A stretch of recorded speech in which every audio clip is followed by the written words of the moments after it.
João acordou sobressaltado com o som de vidros se quebrando na sala de estar. Seu coração disparou ao ouvir os gritos de seu pai, um homem rígido e conservador, e quando pela casa antiga em Lisboa. Ele desceu as escadas correndo e encontrou Miguel, seu melhor amigo de infância, no chão, sangrando, enquanto seu pai brandia um vaso quebrado, gritando: "Você o corrompeu, seu degenerado." Aquela noite mudara tudo. João e Miguel haviam-se conhecido na escola primária em Alfama, onde as ruas estreitas e os fados melancólicos moldavam as almas dos lisboetas. João, filho de um advogado proeminente e católico devoto, crescera sob a sombra de expectativas, estudar direito, casar com uma boa moça portuguesa e perpetuar a linhagem familiar. Miguel, por outro lado, vinha de uma família mais humilde, de pescadores no Tejo, e sempre fora o rebelde, questionando as normas que sufocavam a juventude. Mas o que ninguém sabia era que, aos 18 anos, durante uma festa de São João, Miguel confessara seus sentimentos a João em um beco escuro. "Eu te amo, João." "Não como amigo", dissera ele, os olhos brilhando sob as luzes das sardinhas grelhadas. João, confuso e aterrorizado, recuara inicialmente, mas o beijo que se seguiu selara um segredo que os uniria por anos. Agora, aos 25, eles mantinham um relacionamento escondido, roubando momentos em parques desertos ou no apartamento minúsculo de Miguel em Bairro Alto. Naquela manhã fatídica, tudo desmoronara. O pai de João, Sr. António, descobrira uma mensagem no celular do filho: "Te espero esta noite, meu amor." Furioso, ele confrontara João, que negara tudo, mas Miguel aparecera para defendê-lo, admitindo a verdade. "Nós nos amamos, senhor." "Isso não é crime", dissera Miguel, tentando acalmar a situação. Mas António, enraivecido pela desonra à família, atacara Miguel com o vaso, acusando-o de perverter seu filho. João ficou paralisado, vendo o sangue escorrer pelo rosto de Miguel. Ele queria gritar, defender seu amor, mas o medo o imobilizava. Sua mãe, Dona Maria, chorava no canto, rezando o terço, murmurando: "Meu Deus, o que fizemos de errado?" A polícia chegou logo depois, chamada pelos vizinhos, e levou António para interrogatório. Miguel foi para o hospital, e João, sozinho na casa silenciosa, sentiu o peso do mundo cair sobre seus ombros. Nos dias seguintes, o escândalo se espalhou como fogo em mato seco. Lisboa, apesar de sua fachada progressista, ainda carregava vestígios de conservadorismo, especialmente em círculos católicos como o da família de João. Amigos da família sussurravam nos cafés, e o jornal local mencionou o incidente doméstico, sem detalhes, mas o suficiente para manchar a reputação de António, que aspirava a um cargo político. João visitou Miguel no hospital, onde ele jazia com curativos no rosto. "Por que você veio?" "Por que admitiu?" perguntou João, lágrimas nos olhos. Miguel sorriu debilmente: "Porque te amo. Não aguento mais esconder." Mas João, atormentado pela culpa, respondeu: "Isso vai destruir tudo. Minha família. Minha vida." Ele saiu dali confuso, debatendo internamente se valia a pena lutar por um amor que causava tanta dor. Enquanto isso, a pressão familiar aumentava. Sua irmã mais velha, Ana, o confrontou: "João, você é gay. Como pôde fazer isso conosco?" Ela, casada e mãe de 2 filhos, representava o ideal que João nunca alcançaria. "Não é escolha, Ana. É quem eu sou", rebateu ele, pela primeira vez admitindo em voz alta. Mas Ana, influenciada pelos pais, insistiu: "Pense no pai. Ele pode perder tudo por causa disso." João começou a questionar suas escolhas. Ele amava Miguel, mas o custo era alto: isolamento social, rejeição familiar, talvez até perda de emprego em um escritório de advocacia conservador. Ele passou noites insones, caminhando pelas calçadas de pedra do Chiado, refletindo sobre a sociedade portuguesa, onde o casamento gay era legal desde 2010, mas o preconceito persistia em camadas profundas. Uma semana depois, António foi liberado sob fiança, e a família se reuniu para uma conversa. "Você precisa escolher, filho", disse o pai, voz trêmula. "Ou esse desvio, ou sua família." João sentiu um nó na garganta. Ele olhou para Miguel por mensagem, que o incentivava a lutar, mas o medo venceu. "Eu vou tentar mudar, pai. Pelo bem de todos." Mas no fundo, João sabia que era uma mentira. Ele marcou um encontro secreto com Miguel, no mirador da Senhora do Monte, onde a vista de Lisboa se estendia como um tapete de luzes. Não posso continuar assim, disse João. Miguel, magoado, rebateu, então termine. Mas saiba que está traindo a si mesmo. Eles se abraçaram uma última vez, e João partiu, deixando para trás um pedaço de sua alma. Os meses seguintes foram um turbilhão de fingimentos. João mergulhou no trabalho, evitando Miguel e ignorando chamadas. Ele começou a frequentar a igreja com mais assiduidade, atendendo ao pedido da mãe, que acreditava que orações curariam sua confusão. Em missas na sede de Lisboa, ele se ajoelhava, pedindo forças para suprimir seus sentimentos, mas as memórias de Miguel o assombravam. Miguel, por sua vez, tentou seguir em frente. Ele trabalhava como barista em um café no Príncipe Real, bairro conhecido pela comunidade LGBT, onde via casais gays de mãos dadas sem medo. Isso o fortalecia, mas a dor da rejeição por João o consumia. Ele começou a sair com outros homens, buscando esquecer, mas nada preenchia o vazio. Um dia, João encontrou Ana em um almoço familiar. Ela o puxou de lado. Ouvi boatos sobre você e Miguel. É verdade. João negou, mas Ana insistiu. Se for, pense nas consequências. Papai está se candidatando a vereador. Um escândalo assim o arruinaria. João sentiu raiva, e eu? Minha felicidade não conta. Ana suspirou. Às vezes, sacrificamos pelo bem maior. Essa conversa plantou sementes de dúvida. João começou a pesquisar sobre terapia de conversão, influenciado por amigos da família que sugeriam tratamentos. Ele marcou uma sessão com um psicólogo conservador, Dra. Silva, que prometia reorientar desejos.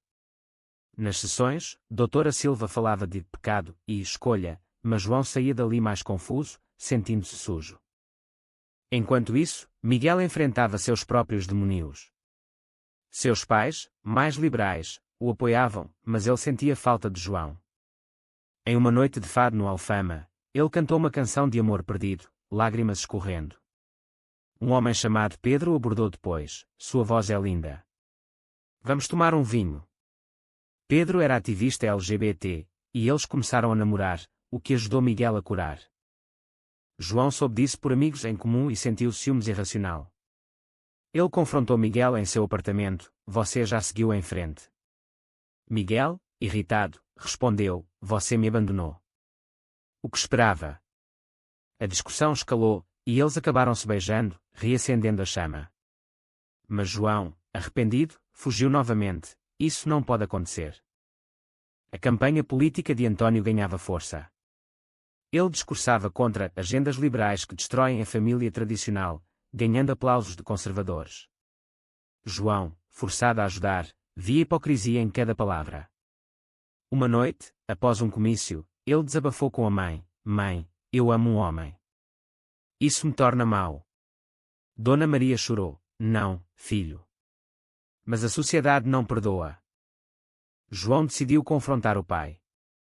Em uma reunião familiar, ele disse: Pai, sou gay. Aceito ou me perca? António explodiu: Você é uma vergonha. Saia daqui. João saiu, vagando pelas ruas chuvosas de Lisboa, sentindo-se livre e aterrorizado ao mesmo tempo. Ele procurou Miguel, mas encontrou com Pedro. Voltei para lutar por nós, disse João. Miguel hesitou: Tarde demais. Você me machucou. João implorou, mas Miguel fechou a porta, deixando-o na chuva. A rejeição de Miguel foi um golpe devastador. João se mudou para um pequeno estúdio em Moraria, cortando laços com a família. Ele começou a trabalhar como freelancer, evitando o escritório conservador. Sozinho, ele explorava a cena LGBT de Lisboa, frequentando bares no Bairro Alto, onde via liberdade que nunca tivera. Mas o passado o perseguia. António, em campanha, usava a deserção do filho como combustível para discursos. Minha própria família sofreu com essas influências modernas. João ouvia isso pela TV e sentia raiva. Ele considerou expor a hipocrisia, mas o amor filial o deteve. Miguel, com Pedro, participava de marchas pelo orgulho. Pedro o incentivava a ser ativista, e eles planejavam morar juntos. Mas Miguel ainda pensava em João, questionando se fizera a escolha certa. Uma reviravolta veio quando Ana procurou João. Papai está doente. Ataque cardíaco pelo estresse, disse ela. João voltou para o hospital, onde encontrou o pai frágil. Filho, me perdoe, murmurou Antônio. Eu temi pela família, mas perdi você. João chorou. Eu te amo, pai, mas sou quem sou. A reconciliação foi lenta. Dona Maria mediava, e a família começou terapia familiar com um psicólogo progressista. Antônio, enfrentando a mortalidade, questionava suas crenças. Talvez eu esteja errado, admitiu ele. João viu esperança e procurou Miguel novamente. Minha família está mudando. Vamos tentar. Miguel, ainda com Pedro, respondeu, eu mudei também. Não confio mais em você. Mas uma faísca permaneceu, e eles marcaram um café. No encontro, tensões explodiram. Pedro apareceu, acusando João de egoísmo. Você o abandonou quando ele mais precisava, gritou Pedro. Miguel interveio, mas a briga escalou, com João e Pedro trocando socos. Miguel, horrorizado, escolheu Pedro, vai embora, João. Acabou. João voltou para casa destruído. Ele traiu sua própria felicidade por medo, e agora pagava o preço. Ele começou a escrever um diário, refletindo sobre escolhas, vale a pena sacrificar o amor pela aceitação social. Com o tempo, João se reconstruiu. Ele se juntou a um grupo de apoio LGBT em Lisboa, compartilhando sua história. Lá, conheceu Luís, um professor gentil que o ajudava a curar. Eles começaram a namorar devagar, construindo algo sólido. Antônio se recuperou e, influenciado pela terapia, suavizou sua campanha, focando em unidade familiar. Ele até pediu perdão publicamente a João em uma entrevista. Meu filho me ensinou que amor não tem rótulos. Miguel, vendo isso, sentiu remorso. Ele terminou com Pedro, percebendo que seu coração ainda era de João. Ele procurou João no grupo de apoio. Errei ao te rejeitar. Podemos recomeçar. João, agora com Luís, hesitou. Eu mudei, Miguel. Luís me apoia sem drama. Mas a química antiga os puxava. Eles tiveram uma noite de conversa honesta, admitindo erros. Eu te traí com meu medo, disse João.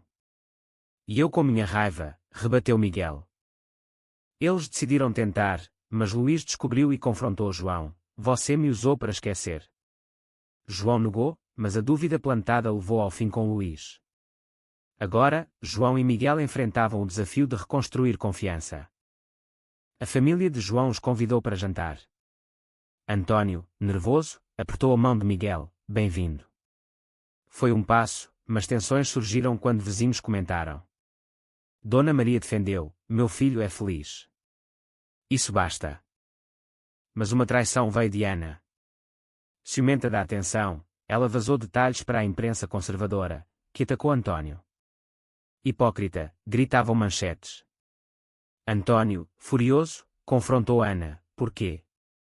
Ela admitiu, temia perder nosso status. A família se fragmentou novamente. João, magoado, questionou, vale a pena lutar? Miguel o apoiou, sim, por nós. O escândalo político destruiu a campanha de Antônio. Ele se retirou, focando na família. João e Miguel moraram juntos, enfrentando olhares na rua, mas fortalecendo-se mutuamente. Porém, uma tentação surgiu. Um ex de Miguel, Ricardo, voltou, oferecendo uma vida sem complicações. Comigo, sem famílias conservadoras, disse ele.